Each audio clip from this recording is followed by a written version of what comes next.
Breaking tonight, a Kelly File exclusive on the gripping new film that may pose a threat to Hillary Clinton's hopes for the White House.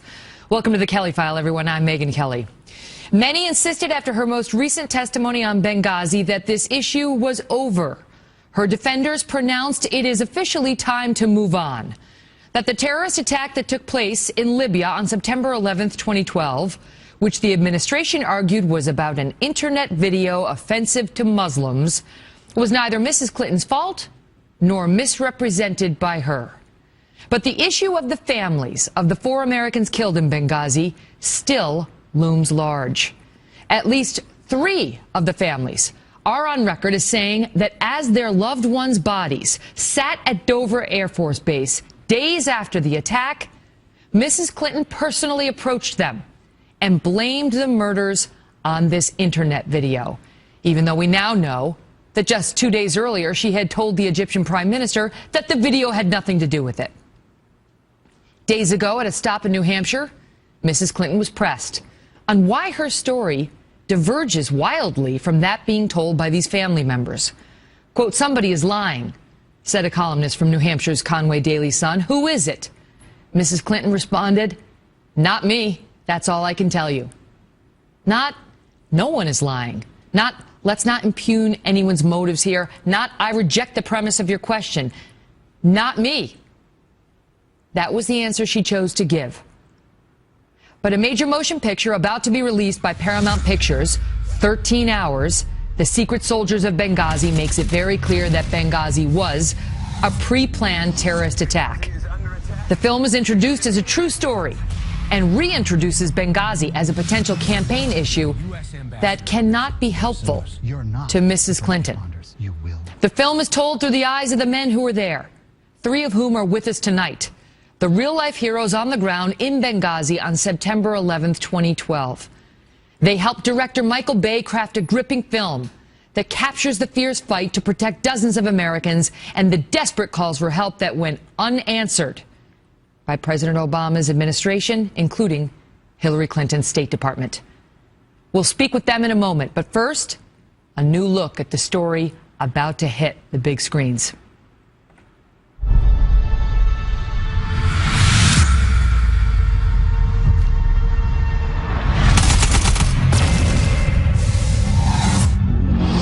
Benghazi is under attack. We need immediate assistance. State's under attack. Let's go, man. You have a U.S. ambassador at risk. You gotta send us. You're not the first responders. You will wait. Let's go! We gotta roll! We have no jurisdiction in this country. We're not even supposed to be here. Losing the initiative. Stand down! If you do not get here soon, we are all gonna die. None of you have to go. But we are the only help they have.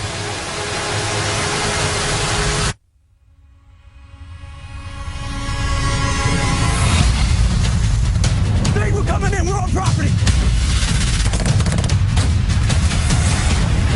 Is Chris inside? Is he still inside? I'm on the roof. Don't leave me. We're under heavy fire. Chief, are we expecting any friendlies? I am not aware of any friendlies. Let them come. Let them come.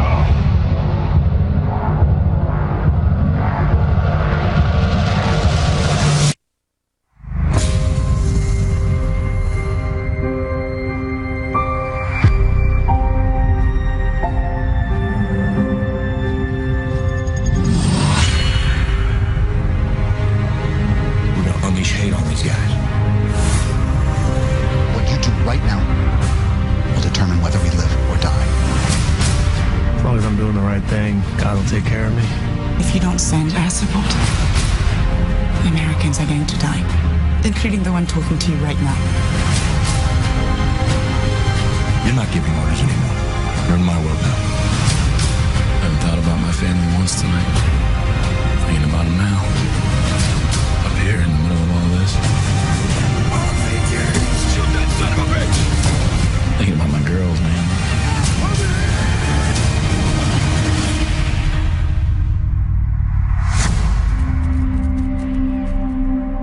Joining me now, three of the heroes who saved dozens of Americans that night and who wrote the book on which that film is based. Mark Geist, known as Oz, Kris Paronto, who goes by Tonto, and John Tiegen, also known as Tig. Thank you all so much for being here. Thank you. Thanks for having us. I know two of you have seen the film. You have not. Nope. Tonto, let me start with you. Sure. How true to life is the film? Example, when I walked out of the theater after I saw it, I felt just drained. Like there was a big hole inside me. And it was because I really virtually went back to Benghazi when I was watching it. And I missed it so much that it was a part of me that I relived on the screen. I realized how much I've been missing over these last 2 years. You missed it? I do. I miss. What do you mean? The film depicts absolute hell. It's not. It's amazing being with your brothers and fighting in them. Geez, I don't know. It's weird. Being there and being with them and having the faith that you're going to defeat all the obstacles. And yeah, I relive it. You know, usually don't get like this.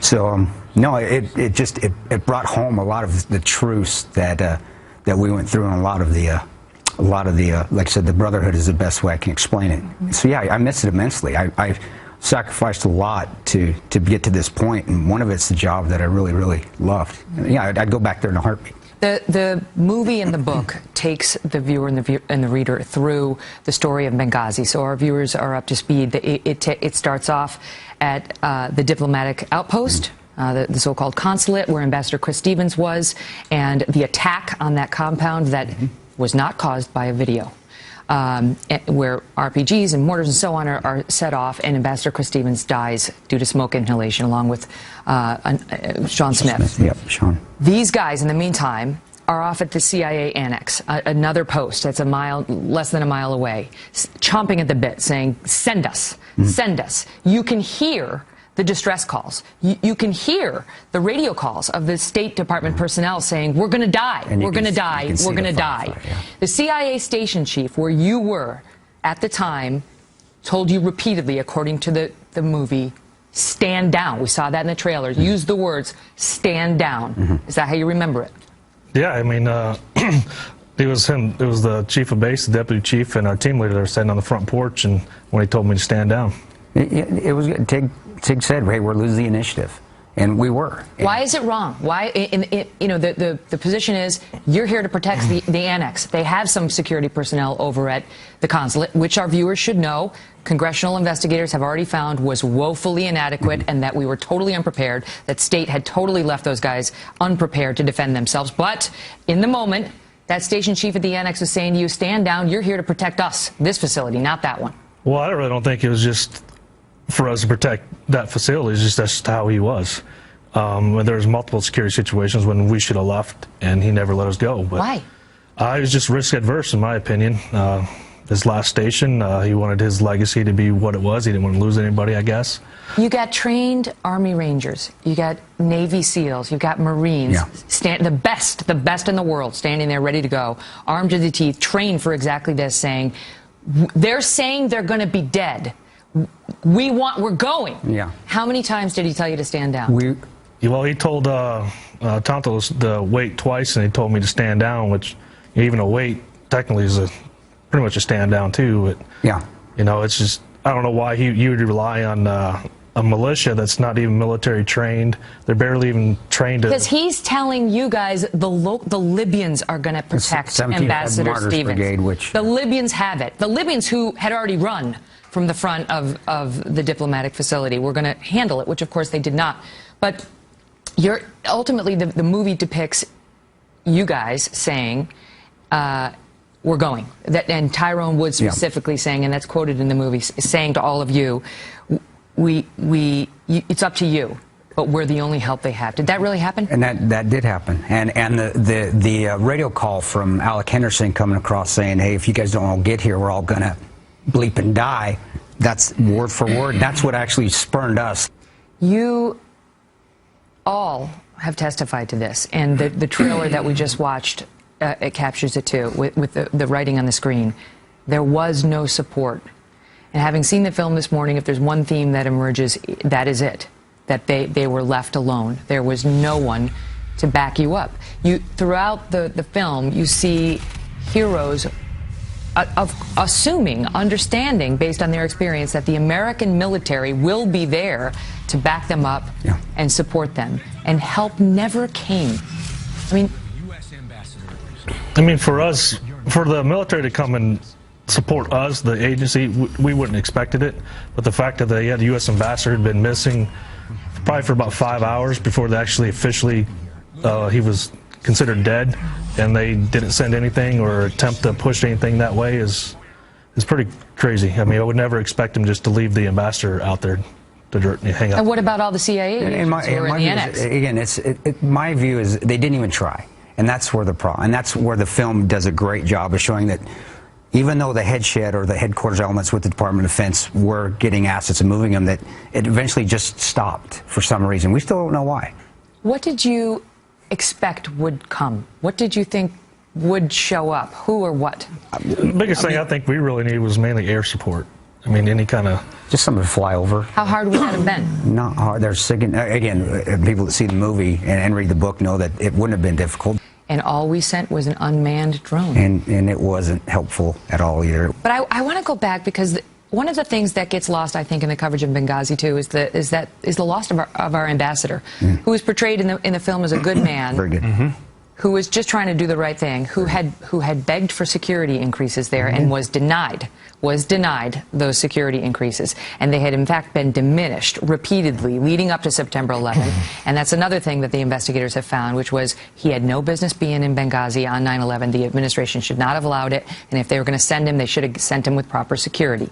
But he was killed that night, and you went to the consulate, the very facility which he was killed. You kept running in to try to get him, right? Multiple times. And the smoke was too much. Describe that moment where you knew he was in there. You didn't yet know whether he was dead.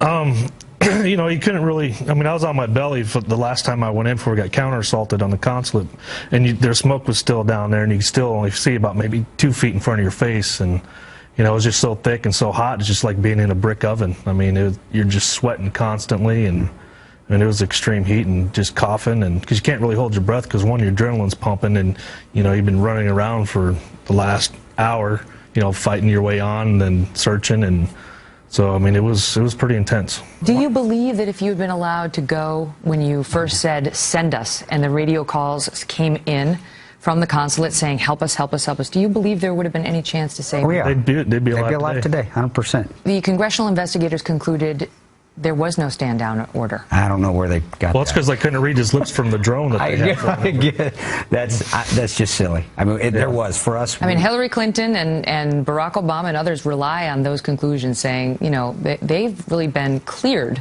because investigators concluded there was no stand-down order. It's kind of funny, everything that we testified to, you know, they agreed with us 100%. I mean, from pretty much from us eating a candy bar to, you know, shooting all of our ammo, but for some reason they don't want to believe us that we were told to stand down. Do you have a political motive? Do you have... No. The one who should have got the star was sitting right there, because he saved Tyrone's life by going in the building and finding him when he was lost. And then he's the first one that come up on the roof and put 2 tourniquets on Dave Ubben and got a tourniquet on my arm, and probably saved both of our lives. And had to see him naked once. That's an honor right there. They joke, but when this audience sees this film and sees what you all went through, and you, Oz, what happened to your arm, which was basically hanging off. I mean, it was from about right here down. It was hanging by a thread. That was pretty impressive, seeing him trying to get it. I remember seeing him trying to get his gun up, and that arm's hanging, and he's still trying to shoot. I ain't gonna say it much because I don't need to give a Marine any more kudos than what they already get.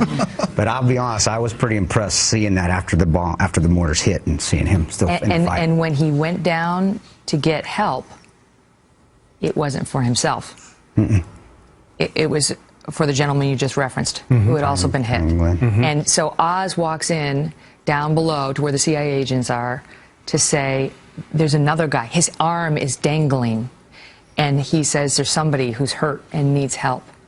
And you refused to go onto that airplane that ultimately got you guys out of there on a gurney. Yeah. Why? Tell them what you said and why you said it. I walked into that country, I'm going to walk out. I mean, it's just, again, it's who I am. I'm not going to, I mean, I don't know. It's just, I just felt compelled to, I'm not going to let that, I'm not going to lose. To the end, it wasn't the United States that was there for you. And that's kudos to Glenn Doherty and his team in Tripoli getting that aircraft to us from Tripoli. Last subject. You come back. The video. It was all about a video. And we've heard the family say that, and that's how we kicked off the segment.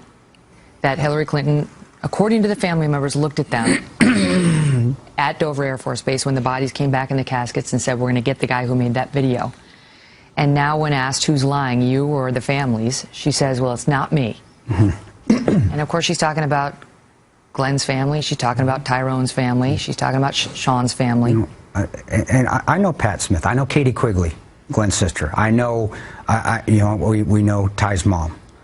We know what they told us was said, and I do know them very well. And Katie's been on the news quite a bit, telling you what she was told, and I know that they were told it was video because that's what they told me. Well, and I believe Pat. I believe Katie. I believe and Charles it's easy. Woods. I mean, who would have a reason to lie? Why? Their loved ones just died. That simple. Exactly. They have no reason to tell anything but the truth. When you saw the testimony of Hillary Clinton, she testified twice, and the first time she made big headlines when, well, we have the clip. This is what she said. The fact is, we had 4 dead Americans. Was it because of a protest, or was it because of guys out for a walk one night who decided they'd go kill some Americans? What difference at this point does it make? What's your response to her? It makes a huge difference, and this is what Oz is talking about with the politics of it, the politicking of, and just getting it down into where it turns into a reality show, keeping the Kardashian type show where the truth is not being told. That's one of the reasons why it pushed us to go ahead and stay apolitical, but tell the truth of what happened on the ground, because it does matter. It matters to honor our friends that passed away. It matters because we need to honor Ambassador Stevens and Sean Smith, and to honor the families that need to know the truth of what took place there that night, because they didn't know. Incredible. You will not leave your seat for 2+ hours when you see that. Don't make plans to go get something to eat, because you will be sitting there white-knuckled for 2 hours. It was riveting, and it comes out on January 15th.